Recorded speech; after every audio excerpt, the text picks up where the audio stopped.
Hi. How are you? Good. I'm trying to find you amongst all my tabs. Oh, yes, I'm here somewhere. There Hi, you are. I am Samantha. I'm one of the customer success specialists here at Planbook, and I will be doing the demo for you and a few teachers, I believe. Wonderful. I'm curious. It's not allowing me to hit record. I can record this, Okay. um, Are, and I will record this, and are then you we able to send can. me the file or a link to the file? I am. Yep, I will record it, and then I will send you the recording in an email. Okay. Fantastic. So I don't know if anyone else will be joining us or not. Okay. Um, and we have a couple minutes. They might be coming on Sure. as we speak. But I was 27 years in the classroom. I used Planbook. I loved it. Yeah. I've been an administrator for 8 years, and I have not used it. So I imagine Okay. a lot has changed since then. Sure. We were using someone else talked me into a tool called chalk.com, which Chalk.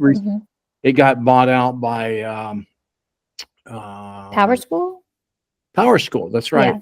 We're not a Power School. We're Progress Book. But basically, uh, what our teachers are starting to love about Planbook is what I always loved. It's just simple and easy to use. And so a basic demo is really good on how to get started. Would also like to maybe show like one of the requests someone asked me was, could they show us how to do our non-teaching periods? So if we have an event in our day, like what was the example? How to schedule non-instructional time. So maybe I Okay. have like a PLC meeting or something like that, Sure. but I want to put that in there, how to do that. And Okay. then, and then of course, how to collaborate and share with other people. Those are always very helpful, but I know you're probably going to do that anyways. Yes. And we can I can just kind of skim over everything, and then we could schedule a more in-depth one if there's something specific. Because sharing has a lot to it, but I can go over the different ways that we can share. And then of course we can schedule something if teachers are having a hard time setting that up. But we have a different, we have share in terms of like copying, and then we have share in terms of replica. But I will kind of just briefly go over those, and then we can I can explain more if needed. Okay. And your title is a success partner. What was it? Yes, customer success specialist. Okay. All right. Well, I'm going to act like I'm hosting a podcast, if that's all right. Okay, And perfect. if you could go ahead and hit record, that would be great. Yes, it is already recording, and Okay. I can go and just kind of get started, pull up my plan book, and we can kind of go from there. And then if someone hops on, great. Feel free to interrupt me at any time, though, if you have a question. But we are going to get started. So Okay. I'm going this, to give you a quick introduction, Sam, if that's all right, sure. because Yep. a lot of our teachers view these during their lunch hour Gotcha. on demand. So this is our 60th professional learning session. We have Samantha from Planbook, and she is our success partner. I'm not saying her name. She's a success specialist for Planbook partner. Yep. And we have lost access to chalk.com, and we already have teachers telling us that this is a superior tool, and they're enjoying it more. So Samantha's going to give us a lot of instruction on how we can best use this in our day. And thank you so much for joining us today, Sam. Okay, great. Thank you so much. And I'm excited to get to work with all of you. Most of us are all former teachers, so we kind of understand the role of teaching and what that requires. So we're always here to help. What you're seeing right here on my screen is a plans page. This is my plan book. You can see that I've already got classes and lessons in there, but we're going to kind of go over the interface first, and then I will show you how to like make a school year, how to set up classes, add events, and the different sharing options as well. So just to kind of get started, this is your plans page. When you log in, this is almost like your home screen. This is kind of how we think of it. You have different options on the side here. We call this our plan book bar because we have our plan book heading and logo right there. And then we have different view settings right across the top. So you can see different view settings such as day, week, month, list. It's taking a minute to load. And then also different ways to kind of move forward in your plans, view future plans, and then view past plans as well. If you've had Planbook, then you know that you have different school years here. You can see I have different school years, 21, 22, 24, 25. Whatever school years you create, they'll be here in your school year drop-down menu. In case you want to find an old lesson or a link or remember the title of an article that you used or something. Yes, that can be helpful to also just kind of compare. It'll pull up like the same time, same kind of month. So I can see, oh, in 21, we were already on topic C and I need to get moving or I'm ahead, so kind of just also gives you a good pace for your own plans. We also have user settings up here in the right-hand corner. This is kind of where you'll find your account information. We'll go over lesson layout. So that's going to be more specific things that you can add to your lesson sections like objective, guided practice, independent practice. That's all totally customizable. The school can create one or each teacher can create their own. So that kind of gives you a lot of variety there, as well as different display settings. I'll just kind of show you.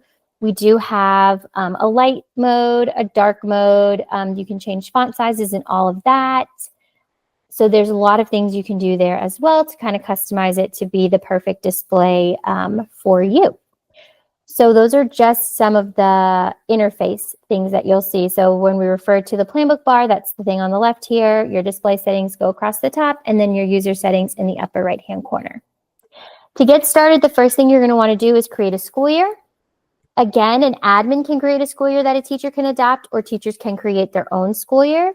That's going to be under the Planbook bar where it says school years. And I'm just going to jump in there, Sam. So instead of going to planbook.com on your own, Chelsea has set it up. And so you'll want to put a ticket in and she'll create you an account so you fall under the right building in the district.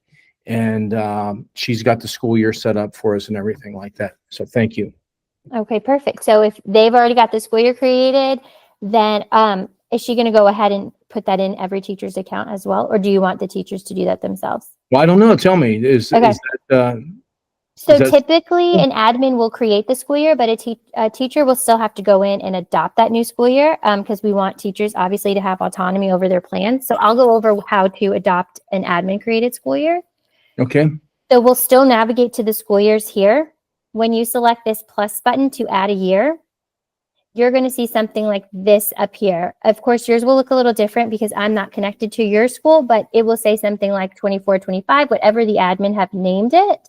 Mm-hmm. And you can adopt that one. There'll probably only be one choice for you to adopt. I have 3 just because we use this a lot for demos and practicing, but you will want to select the admin created one here. This button says do not use school district year. That would be your own created school year. But if we want to connect to an admin year, then we will want to make sure we're toggled to an admin created school year.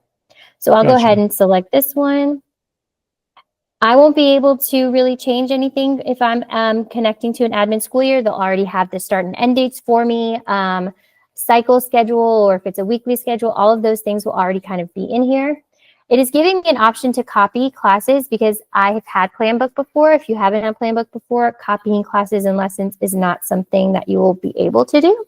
But if you use it again next year, then you will be able to copy your classes from this year right into your next year's account. So you're already set and good to go. That's really helpful when you're starting the beginning of the year and kind of taking that stress of getting your whole schedule in there. It can already be created for you. So that's also helpful. Once you create that new school year, you will see it come up here at the top. And of course, mine already has classes because we copied those over. But to add classes to our school year, we're going to go to the Classes tab here underneath the Planbook heading and logo.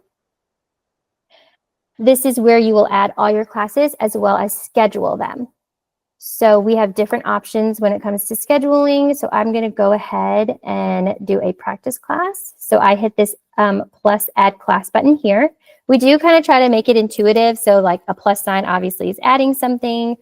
It pops up here at the top. I titled it practice, the check mark, of course, to save.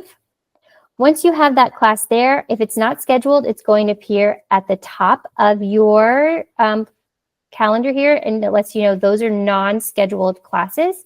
Any classes that you don't assign a time to will automatically order themselves alphabetically. So it is helpful to kind of put the times there so your schedule can appear just as how you want it, instead of leaving that to just kind of filter in alphabetically, which may not be the order that you teach. Once I have my class here, I have two ways to schedule this. So I'll kind of show you the drag and drop, and then I'll show you how to kind of maybe fine tune things if this class has a more difficult schedule. I can select edit schedule here. You have options today or class start date. So depending on when your year started, you might want to click class start date. So it shows from the first day of school versus just today, which is probably, I'm assuming school's already started. So I would hit class start. And now I can kind of drag and drop. So I can drag this class. Let's say this is my early morning class. It meets at 7 a.m. I can drag it there. I can fix these times if I need to. Let's say it only meets till 7:45. And I can apply this to all days. Now my classes have been scheduled. This is really easy. Again, I'm just dragging and rearranging my schedule as needed. So that can be a really simple way to get all your classes in there and scheduled the way you need to. There's a second way to schedule classes, and I'm going to show you that here. Once I have all my classes here, I can select edit right here where this color palette shows. This allows me to edit the class color. So I had a kind of like a red scheme going on. You can kind of color classes how you want, make it totally customizable. Can also change font, class title, font, and size. But I'm going to scroll down here to the schedule because this is another way you can schedule classes. Again, I'm editing the schedule. I will just say from the class start. Here's where I can toggle classes. So let's say this class only meets Monday, Wednesday, Friday. I can untoggle Tuesday, Thursday and have that. Let's say this class meets 7 to 7:45 all days except Tuesday, and then it meets after school on Tuesday. I can adjust that to have a specific time for each day of the week also. Sure. So that's kind of helpful we know schedules can kind of mix and not necessarily be the same every day. So this kind of gives you that flexibility to adjust as needed. Yeah. So our high school has block day and then a regular scheduled day. And then our middle school has like some days they reverse order of the classes and things like that. Matter of fact, each of our buildings have very unique schedules to help kids and stuff. So it sounds like you can customize it any way you want. Absolutely. And so we also have an option to where you have, let's say, an alternate schedule day. Like maybe, there's certain days where the schedule once a month, the schedule is flipped. We can add in an alternate schedule day so that teachers don't have to recreate the wheel every time. We can just say, okay, today's one of those, weird days. I use my alternate schedule and my plans kind of filter into the adjusted time. So yeah, cycle schedules, we have that as an option too. Okay. You can create a cycle schedule for the school year, like an A/B day. You have lots of different ways to make it work for schedules. We've seen all types of schedules, so can also help y'all there if we need to. And it's very easy to use.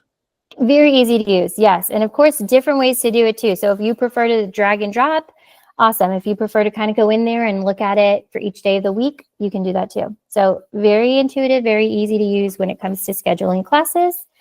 So let's see, what else do we have on our agenda? So kind of going over how to create a class. Lesson layouts. Again, this is something that is totally customizable for each teacher. That's in my user settings, which is in the upper right-hand corner. I navigate to my lesson layouts here. This is something a school may have a specific layout. So as an admin, you may have specific things you want to see in a teacher's plan, such as, I need to see an essential question, or, we have to see some type of closing activity. That's, if that's something that's required, teachers can add that in their layout. We also have different ones that teachers can choose from. So let's say nothing's really required. Teachers can kind of have the freedom to do what they need. We have different layout options. We have a sample layout. This one just kind of has a lesson, homework, notes, standards, and then attachments, assignments, assessments. We have more detailed one that kind of gives you lots of different tab options. So allows you to text for differentiation and your accommodations, allows you to add in instructional strategies, any materials and resources, that objective, This one also is pretty detailed with your direct instruction, guided practice, independent practice. But again, you can change these. So let's say we don't call it objective. We call it essential question. You can change that text as needed. We have direct instruction, guided practice, independent practice. Let's say we don't call it homework. We call it, what they need to be studying instead, things like that. You can change as needed, and you can also format these. So let's say, for example, you want your essential question to be bolded. You want the color to show red. You can change all of that. That's all the formatting options here that allows you to make this what you want it to be. When you save it, it can apply to all lessons. You can also apply this just to a certain class. So let's say you have one class that you want really detailed, but then you teach another class like study hall, and there's not much information you need to keep in there. Mm-hmm. That can have a simpler layout versus, your algebra class that has a more detailed layout. And Samantha, I can just start with a blank day, right? And just start typing inside a blank day. I don't really need to have those elements, do I? You don't need to have those elements. So that's a great question. So if we don't choose a lesson layout, it's going to automatically default to the basic one, which is just going to have your lesson, your homework, your notes, and your standards. Okay. And that will just allow you to go ahead and type in as needed. So yes, it'll kind of look like a blank day. And then in the lesson, I have lots of plans in here. So in the lesson, you can, when it pops up, you can type in what you want to type in and plan your lesson like that if that's what you prefer. And then when you select the standards, it has standards from all over the country, but we're in Ohio, so it probably has the Ohio learning standards, and we can search for those. Absolutely. So we have lots of standards here. We definitely have the Ohio. When you go to standards, you're going to want to select the plus icon. It's going to automatically default to Common Core, but when we add in a new framework, so again, we're going to select that plus icon, and I type in Ohio. I can see here that I'm going to select the Ohio State Standards, and I will save that. And then I'm going to choose the subjects. So that's also a great feature. It's not adding everything. You get to pick what subjects you need for your plans. So as you can see, we have a bunch of subjects here available. So, your art teachers, let's do ELA if you don't language, mind. ELA. Yep. I can even type in up here and kind of search for that. So I've got English language arts. Of course, anything that says archived, those are going to be outdated. But do not let a date fool you. Just because it says 2017 does not mean that they're old. Archived is the only thing that lets you know those are kind of older.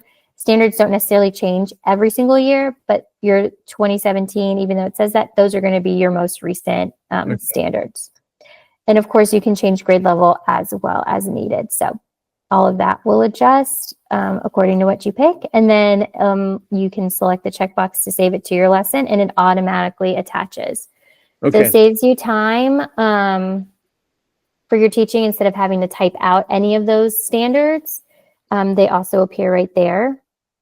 And so once I tell it, I want ELA standards, do I do that just one time, and then like next week when I do my lesson, it'll know? You do that just one time, and then next week it'll save. Okay.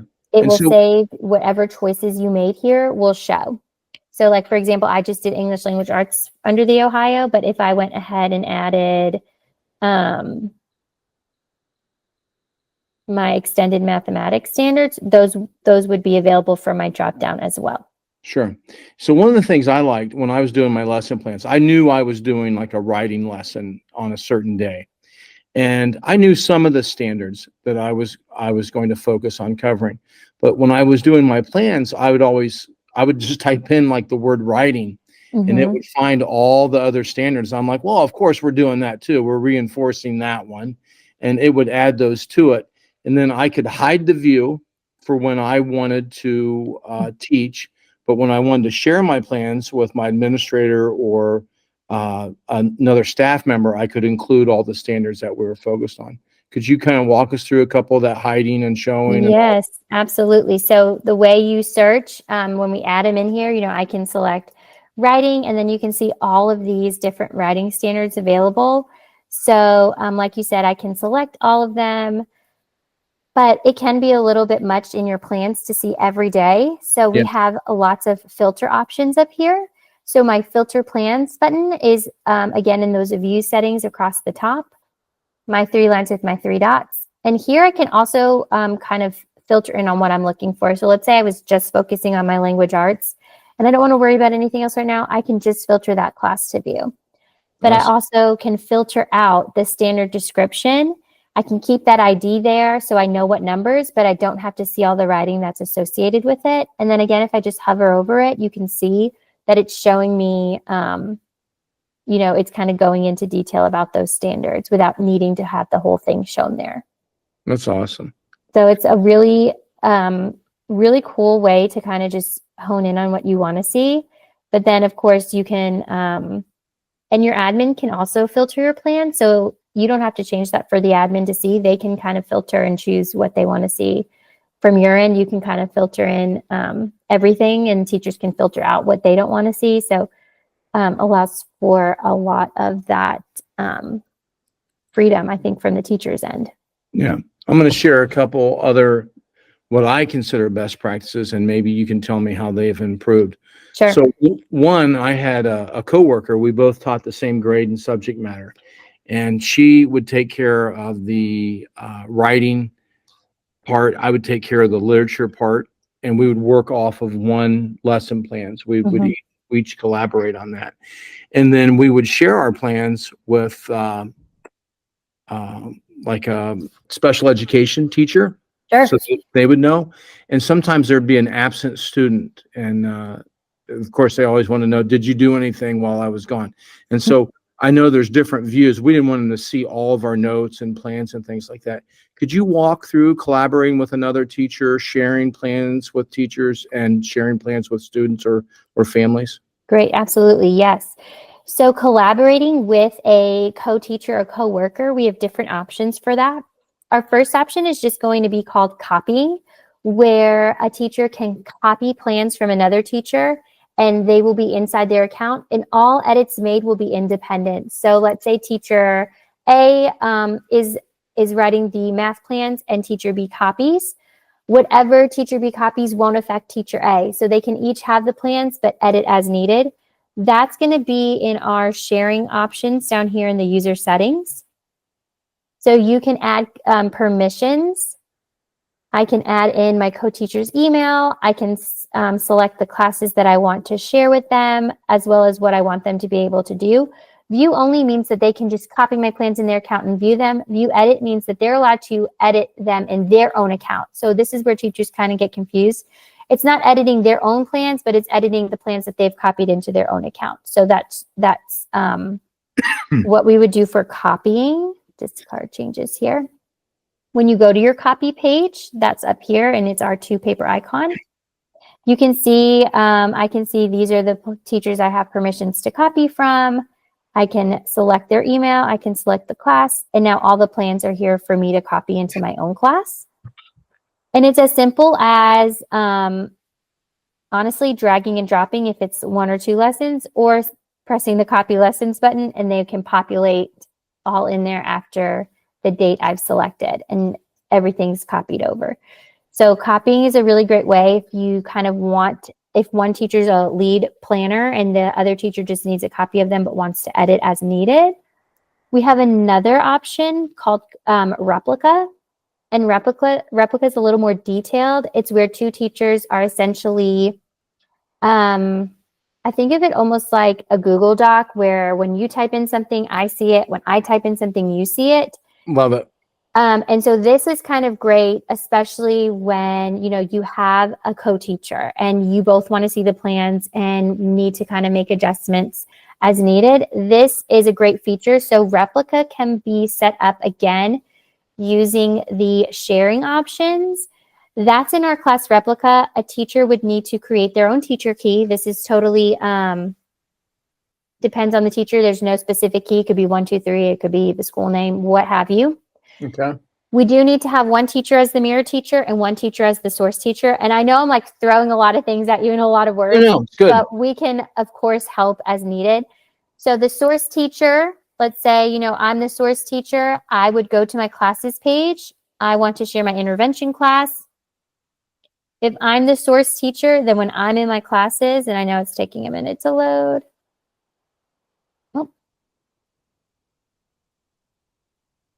For under collaborate, I'm going to select view and edit. I'm the source teacher, so I want people to be able to view and edit my lessons. And I would save that. As the source teacher, that's all I have to do to get replica started. Now, if I'm the mirror teacher, and it doesn't matter who's who, you'll still see edits in each one. You just simply need one to be the source and one to be the mirror.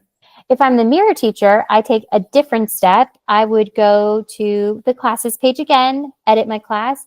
But instead of, and I apologize, I know we've had some internet troubles over here lately. I would select replica. And this is where I would get my teacher key, my teacher's email that I'm sharing with, and their key and their school year. So I would type in their email, the key that they created, and then it would show me the classes that I can replicate from. And so they'd have to share that key with you. They would have to share that key with me, yes. Very good. And you can have multiple teachers on that connected. It doesn't have to just be 2. You can have 4 teachers all replicating a class together. We do a lot of co-teaching and co-planning. Yeah. I think that's really helpful. Good. So that is now a view link. So let's say you have a student was absent. You want them to see what you did, but don't necessarily want them to see everything. We have, again, in our sharing options under the user settings, views for your students.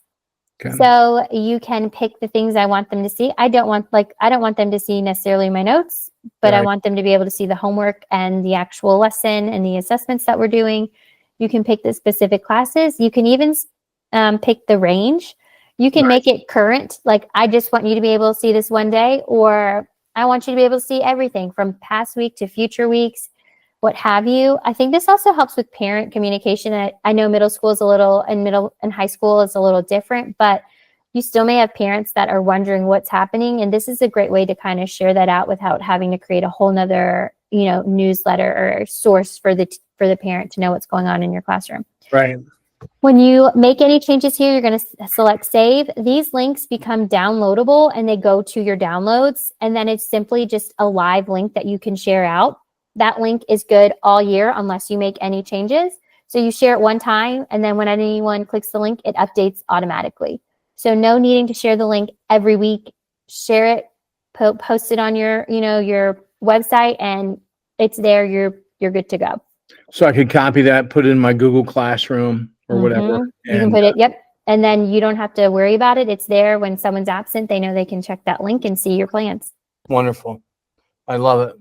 Also great to help with substitutes too. You can send out you can send the sub a link. I know some schools have like a portal where you can attach files and things. You could send the sub a view link of your plans, or you can even download your plans. So we have this send to button, print them into a PDF, attach them to your sub portal, and they have your plans. So no need to miss out on any instruction.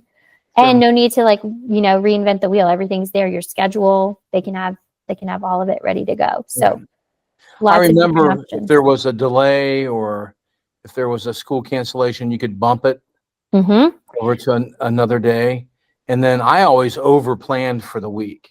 Sure. And so on Fridays, I would do my lesson plans for the next week. I would just go in and go into some of the little areas and copy and repaste into my future week. Yes. So I will show you. So let's say these 3-dot action menu, the 3 dots, we call that our action menu. You see here, we have all these options to copy. So that's where I can copy everything from here and paste it to another lesson. Okay. I can bump it. So that's like, let's say I didn't get to do everything. I didn't get to this lesson today. I can bump it to the next day. Gotcha. I can extend it. So maybe I didn't finish it and finish it tomorrow. I can extend it, and now the lesson appears in both days. and everything else got shifted also, got bumped. So when I make these changes, it's bumping everything forward as well. That way you don't lose out on anything of your plans. I love it. That's You great. can even, from our 3 action for the day, add in a no school day. So let's say, power's out, no school. It asks you what you want to do. And this is also helpful. So let's say that this was a lesson you don't plan on having to go back and redo it. So you can not shift the lessons, but let's say this was important stuff and you want to do it the next day. Shift the lessons and everything again moves forward.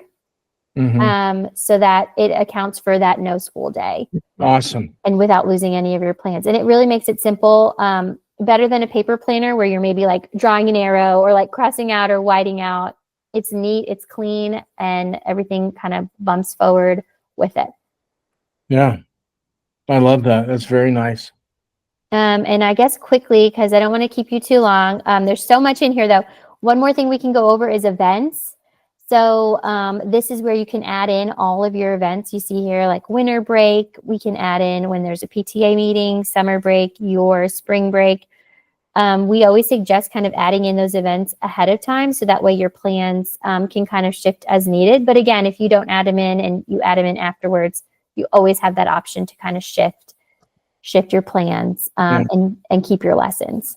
I loved that I could see the whole week at once. And it wasn't linear like a Google Doc that I had to scroll to find something, that I could just select it and go deeper into, what is that writing assignment on Thursday that we're going to do? And then it would kind of expand.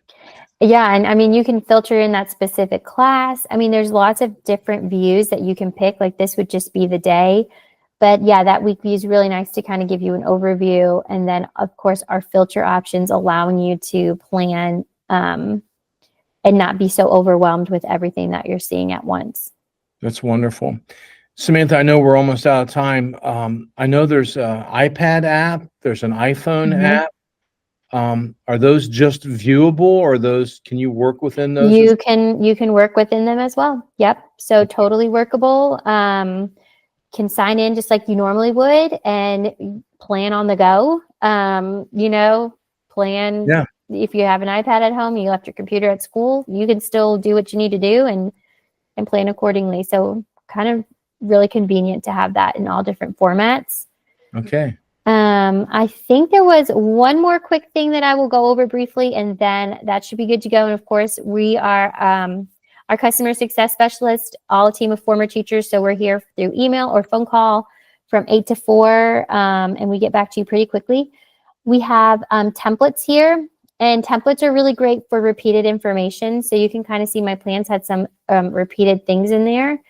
You can create a template that has, your different things that you plan on doing every day. So let's say your class always starts with the same bell ringer, or, you can have that written in there.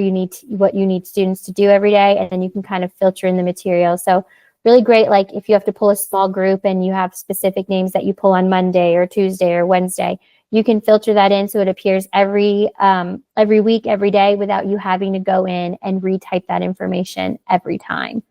So templates, a great time saver for your repeated lesson information.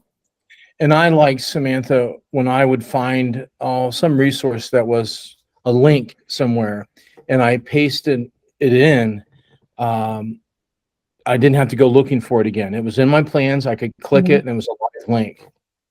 Yes. So we allow you to have links in there. We also have where you can embed images, videos, things like that. And then we also allow for attachments, and you can even connect to your Google account and pull up your whole Google Drive and attach real quick that way. That's awesome. Yeah, lots of options there for when you're pulling out other resources that you want to include in your lessons. Great. So any other Google Suite integrations other than Drive that we might be aware of? You can connect your Google Calendar also. So when you connect your Google account, it asks you what things you want to connect. So even if you have some Google classes, you can connect those as well. And then calendars. So things like that can also connect to your Planbook account. Awesome. Well, we're going to get started. We're going to start digging around and playing with this, and I can attest for how valuable it is. And then we may have to circle back with you or another support specialist and ask some deeper questions. Absolutely. We're here to help. So yeah, y'all get started, play around with it, and then reach out as needed. All We're right. I excited for appreciate y'all. your time. Thank you, Thank you so Samantha. much.